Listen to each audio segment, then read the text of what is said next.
The Alberni Valley has been known as an industrial community for a long time. But did you know that we actually built vehicles here? I'm here at the Industrial Heritage Museum. Let's go in and we'll take a look.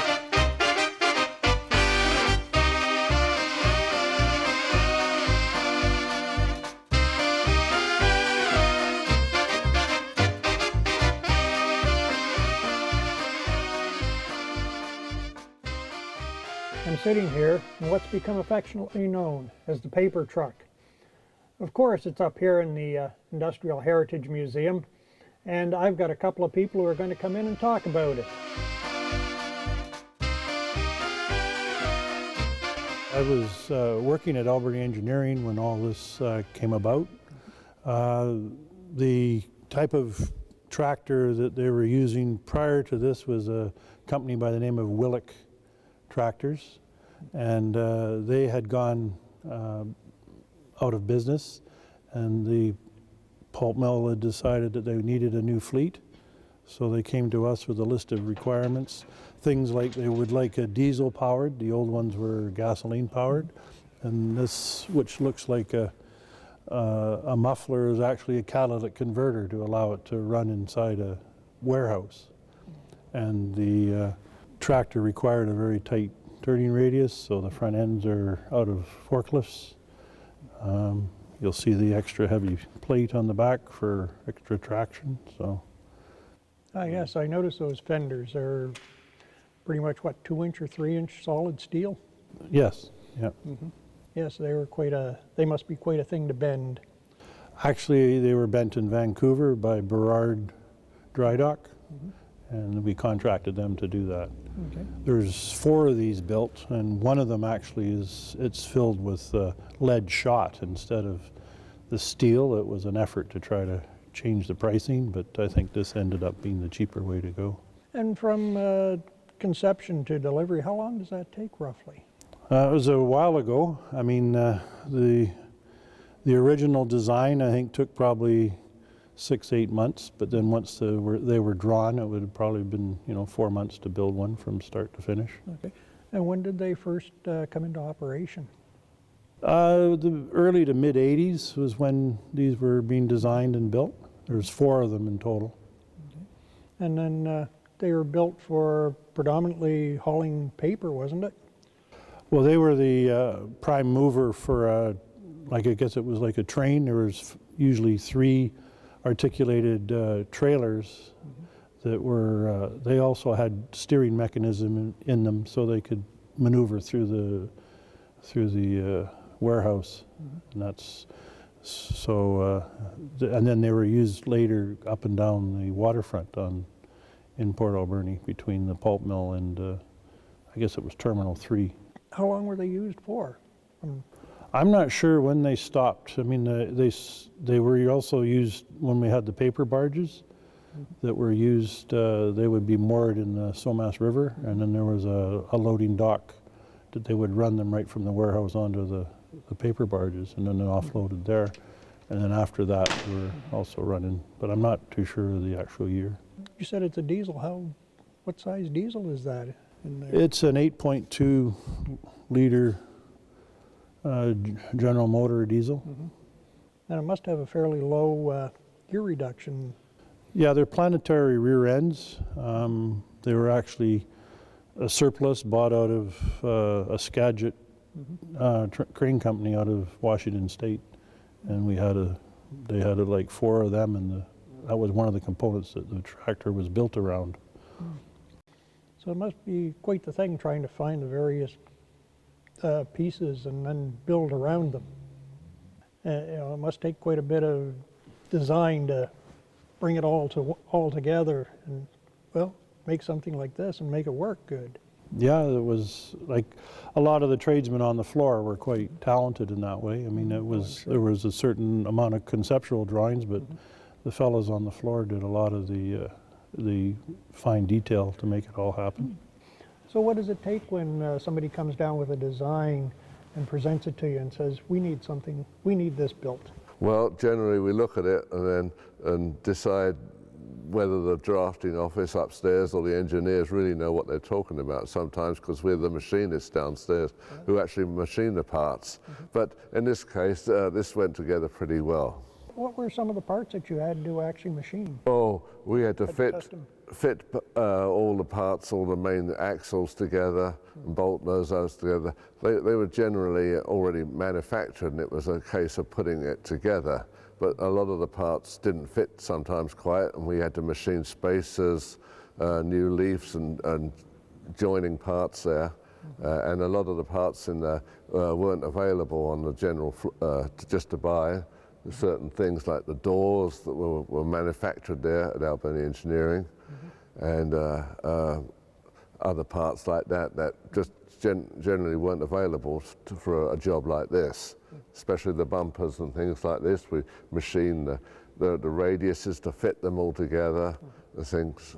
That takes quite a bit of work. Oh, it did. Yeah, you must have quite a crew to... Well, there were about half a dozen.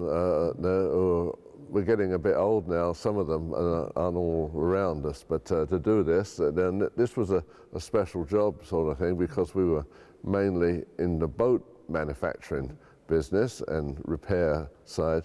So when this job came along, this was quite a challenge at times. But you must be quite proud to have something like this come off the assembly line. Oh yeah, when we look back at what we've built there and many of the other projects that we've been through now, it's quite something to look back at. What about, because especially when you're designing from, as Paul had mentioned, you have a rear end from one vehicle, a front end from something else, and trying to make it all go together. Oh, well, often in that case it didn't ever match together. A GM transmission, GM engine didn't always match to an Allison transmission. So there were spacers and rings and to attach it together. Most of it did go together, but occasionally there were always problems like that we came across. Oh, I'm sure there would be, yeah. But you guys overcame them. We overcame them there. We had a good team of people down there, and there still are down there as well that did all this work there. Oh, it's a rather a specialist type of job, being a one-off or two-off. In this case, there were several made. How long did you actually work on this project? On this project, it was on and off 3 or 4 months each one. I can't fully remember all of them now. This is going back in time, but around that. Okay, and you had them all finished by? Oh, in the late 80s, I think it was there. So what's it like to see one of your projects now becoming a history of the valley? Oh, it's quite something when you look back at the whole array of trucks and vehicles that we've got here now. Yeah, it's quite a lot of history that goes into this now. I bet you're probably proud to know that it was built here in the valley. Oh, definitely. And there's many other projects we built down there that were quite special there to this part of the logging and boating industry as well.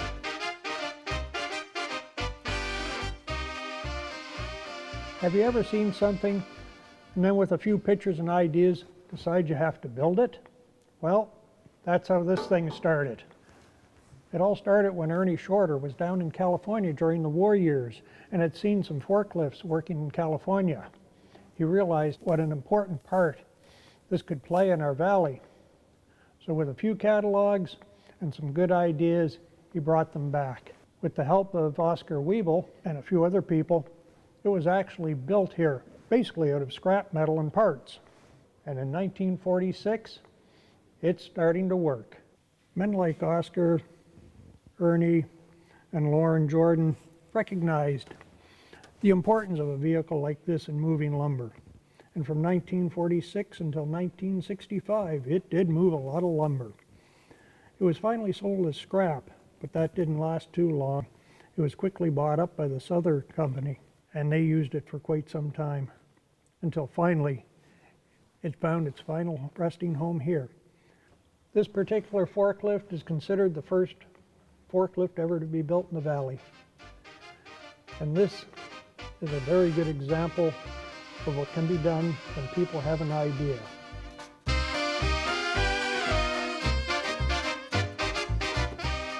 Another thing that was actually built in the valley is this here Challenger truck. But this is not just what we build. We don't just build models here. We build the real thing.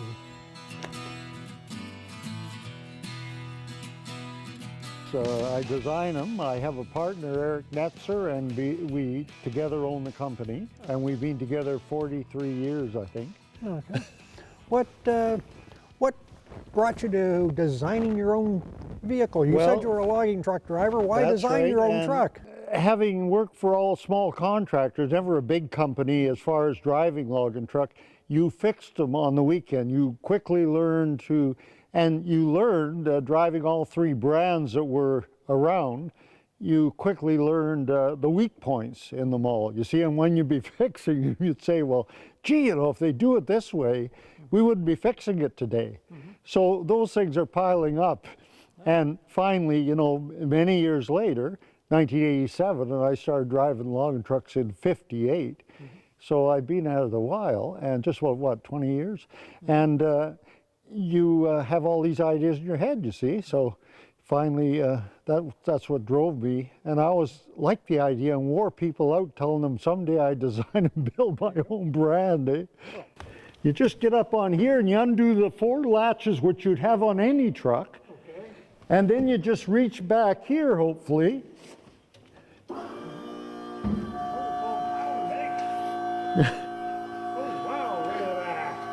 Eh?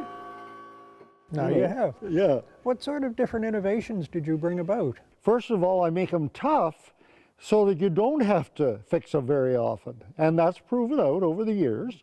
And then the next thing you do is you make them easy to work on. So in other words, if the engine breaks down out on the road 20 miles from the shop, which it often does, with the other trucks, you have to bring down a log loader from up in the mountain, 20 miles maybe, unload that truck because you can't tow it with 100, 150 ton on, and then you tow it in the shop with another truck. Well, that took a whole day just to do that. Now we've got it in the shop, now we can take out the engine.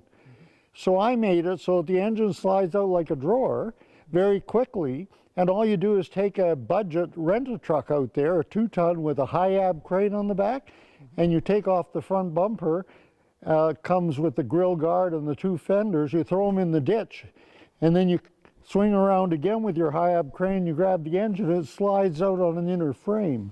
Right out of the truck with the radiator still attached, the antifreeze still in it, the transmission on it if it's a standard transmission, and then you head to Nanaimo to the dealer to get it fixed.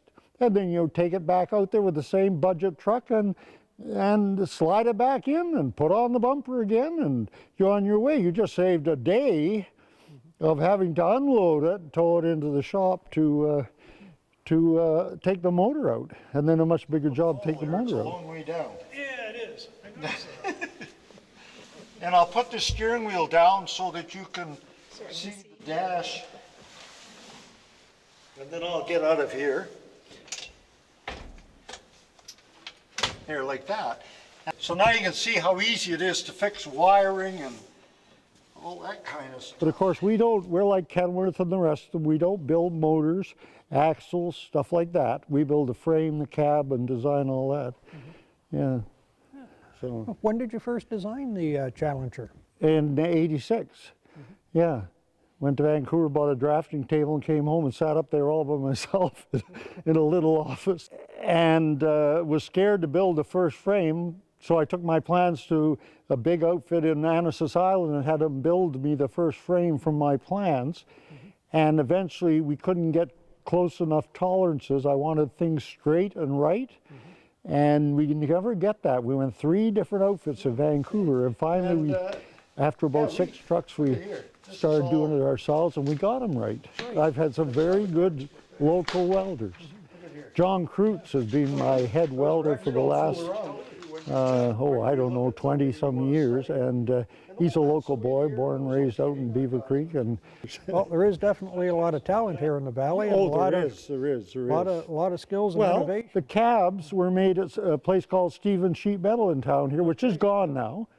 It's gone now. Port Machine did all our milling because we never got enough business to own our own milling machines and lathes, stuff like that. So Port Machine did all that. Another excellent outfit. How long does it take, say, to build a frame and cab assembly? We can build a truck from flat steel along with Stephen Sheet Metal building the cabs and that. And we can build a truck from the order, once we get the order, 3 months.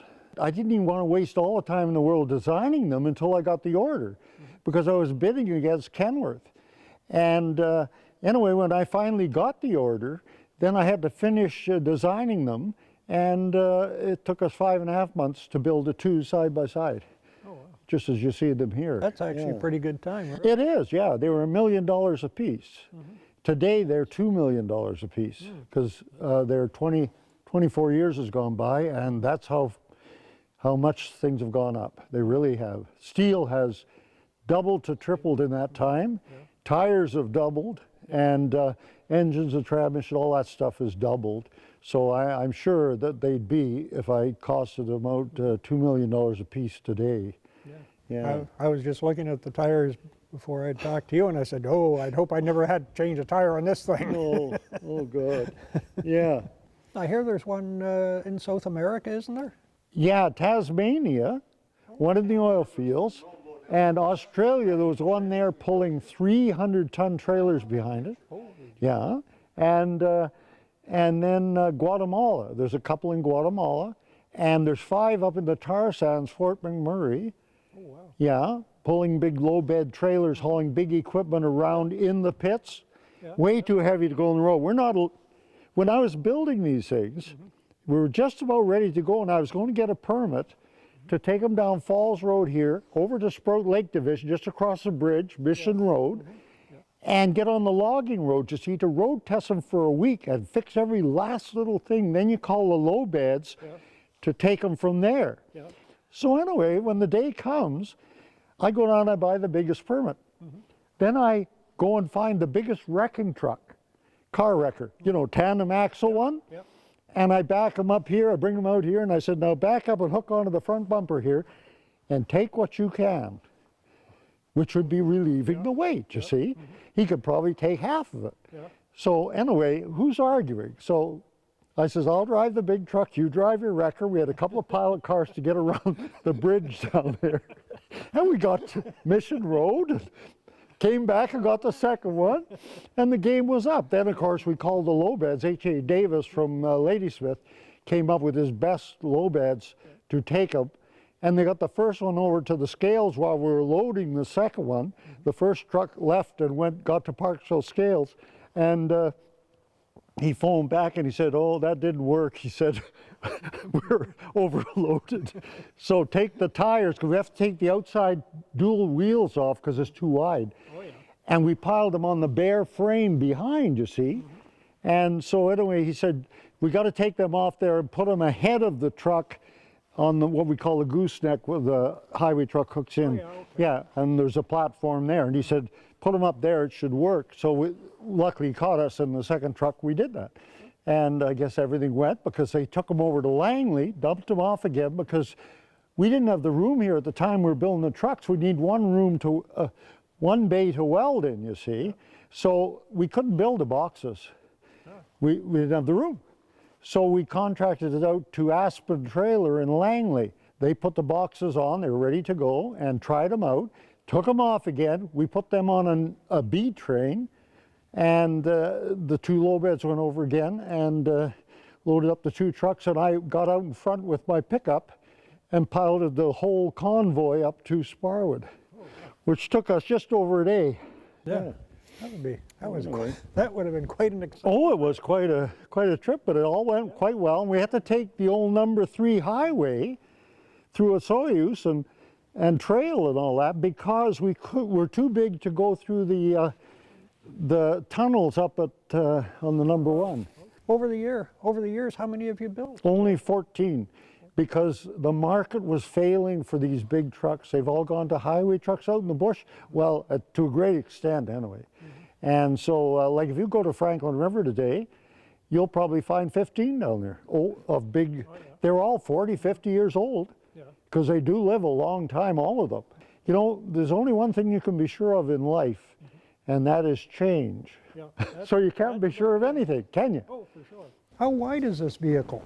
Oh, I can't even remember It's a offhand. little wider than most vehicles. Yeah, 12.5 feet or so, and a highway truck is 8.5 feet. Yeah. Yeah, So yeah, yeah, at least 12. it's a little wider than the average. Yeah, as a matter of fact, the boxes that go on these are 12.5 feet wide. I remember that, yeah.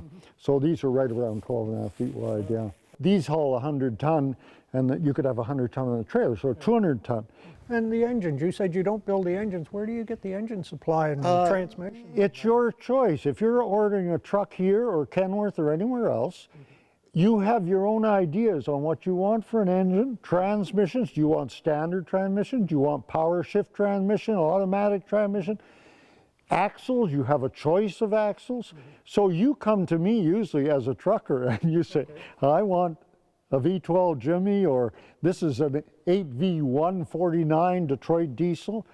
And so you just come and tell us, and we're happy to put in whatever you want. We order OEM from the factories, whatever you have decided on, you see. Oh, okay. So that's it's a custom built truck, and they all were. Yeah. Okay. Yeah. And then you just slip them on, and you can slip the power train on that frame that you Yes, built. And that's if right. there's a problem. It's always a bit of engineering involved because the motor mounts are in a different place. The engines are totally different, transmissions, everything. But it's not a big deal, you know. I love the designing of it. Yeah, and I never finished high school. But you know what? The reason I never finished high school was they weren't teaching me a damn thing about a truck. There you go. See, if they'd been teaching me about trucks, I'd have been, you know, still be right there. Yeah. We've been down here at the Industrial Heritage Museum, and we've managed to talk about a few different vehicles here. But of course, we've only had time just to give a brief story on each of them. Time just doesn't allow us to get in any deeper.